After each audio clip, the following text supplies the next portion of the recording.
Alexandre de Moraes apertou o botão vermelho, a Polícia Federal entrou em cena e Silas Malafaia perdeu completamente o controle. Em poucos dias, o bolsonarismo passou do ataque ao desespero. E agora, a conta chegou. Durante anos, o bolsonarismo apostou na gritaria, na intimidação, no caos permanente. Funcionou enquanto havia medo, enquanto as instituições hesitavam. Mas esse tempo acabou. A Procuradoria-Geral da República saiu do modo espera. Alexandre de Moraes endureceu o jogo e a Polícia Federal passou a agir com método, provas e timing. Busca e apreensão, dinheiro vivo, celulares recolhidos, passaportes suspensos. E, no centro dessa engrenagem, um personagem que se achava acima de qualquer limite, Silas Malafaia. Só que agora, o pastor não grita por coragem, grita por pânico. E é aqui que a história vira. O bolsonarismo entrou oficialmente em estado de choque quando o ministro Alexandre de Moraes autorizou uma nova ofensiva da Polícia Federal contra o núcleo político da extrema-direita. Não foi discurso, não foi nota pública, foi mandado judicial, foi busca e apreensão, foi dinheiro vivo encontrado. E quando o dinheiro aparece, a narrativa desmorona. O alvo imediato foi o líder do PL na Câmara, Sóstenes Cavalcante, homem de confiança do bolsonarismo e aliado direto de Silas Malafaia. Durante a operação, a Polícia Federal encontrou cerca de R$430 mil em espécie. Dinheiro parado, fora do sistema bancário, em meio a uma investigação que apura desvio de recursos públicos da cota parlamentar.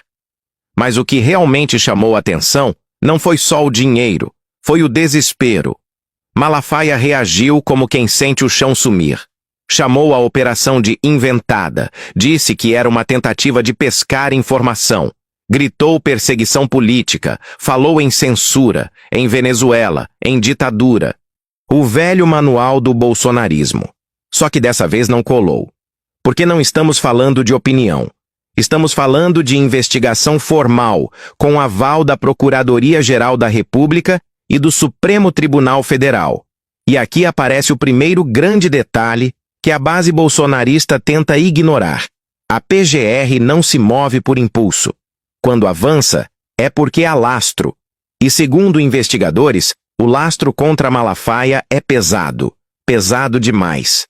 As apurações apontam que o pastor não era apenas um animador de plateia ou um líder religioso exaltado.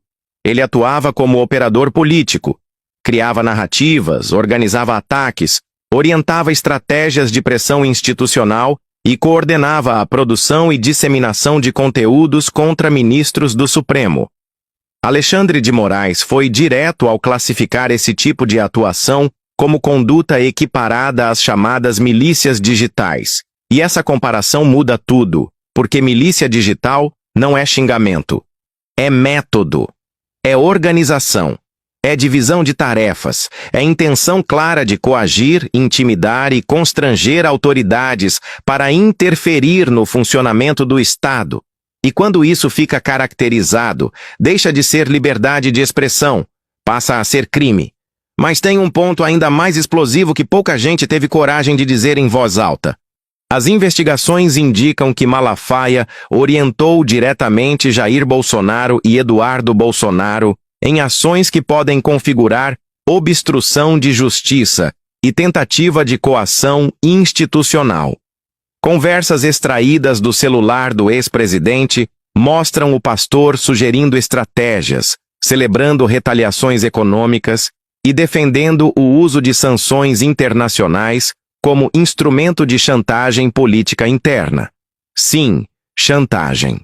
Segundo a Polícia Federal, Malafaia comemorou como vitória política as tarifas impostas por Donald Trump, atual presidente dos Estados Unidos, sobre exportações brasileiras. O pretexto usado por Trump foi o julgamento de Bolsonaro por tentativa de golpe de Estado. Mas nas mensagens, o que aparece é algo ainda mais grave. A tentativa de vincular o fim das sanções à concessão de anistia aos envolvidos nos ataques golpistas de 8 de janeiro. Em bom português, pressionar o Supremo Tribunal Federal usando a economia brasileira como refém. Isso não é patriotismo. Isso é sabotagem institucional. E é por isso que o cerco se fechou de vez. Malafaia foi alvo de busca e apreensão, teve celular e passaporte recolhidos, sigilos bancário, fiscal e telefônico quebrados. Está proibido de se comunicar com outros investigados. Não é teatro. É procedimento padrão quando há risco de obstrução de investigação. E a reação do pastor, chamando Moraes de criminoso e ditador, só reforçou a tese da acusação. Mas a história não para aí. Porque quando o medo bate, surgem as rachaduras. E elas ficaram explícitas quando Malafaia resolveu atacar a própria família Bolsonaro. Em declarações recentes, o pastor disse que a candidatura de Flávio Bolsonaro à presidência seria um erro grave, uma aventura sem estratégia, uma tentativa de transformar o poder político em herança familiar. Para ele, a saída da direita seria Tarcísio de Freitas, com Michele Bolsonaro como possível vice. Esse movimento diz muito. Diz que Malafaia já não aposta todas as fichas no clã. Diz que ele tenta se reposicionar, criar distância, construir uma rota de fuga política. Mas também revela o caos interno da extrema-direita, que não consegue mais esconder suas contradições. Enquanto isso, do outro lado do tabuleiro, Luiz Inácio Lula da Silva segue fazendo exatamente o oposto. Silêncio estratégico. Diplomacia firme. Instituições funcionando. Nada de bravata. Nada de confronto vazio. E os resultados aparecem. As pesquisas mostram Lula liderando todos os cenários eleitorais, vencendo no primeiro e no segundo turno, mesmo com a avaliação de governo oscilando. A economia dá sinais de recuperação, o emprego melhora e a sensação de normalidade institucional volta a ganhar espaço. O contraste é brutal. De um lado, um governo que governa. Do outro, um movimento que vive de crise permanente. E o golpe final veio com a prisão de Jair Bolsonaro, após 4 votos favoráveis à condenação na primeira turma do STF. Moraes autorizou visitas, cartas, fisioterapia e até entrevista. Mas cada palavra agora pode ser usada contra ele. E há quem diga, nos bastidores, que essa entrevista pode se transformar em mais um problema jurídico se o ex-presidente insistir na retórica conspiratória. O bolsonarismo apostou tudo no conflito. Agora colhe as consequências. A PGR avançou. A PF executou. O STF sustentou. E a democracia brasileira mostrou que, apesar de atacada, resistiu.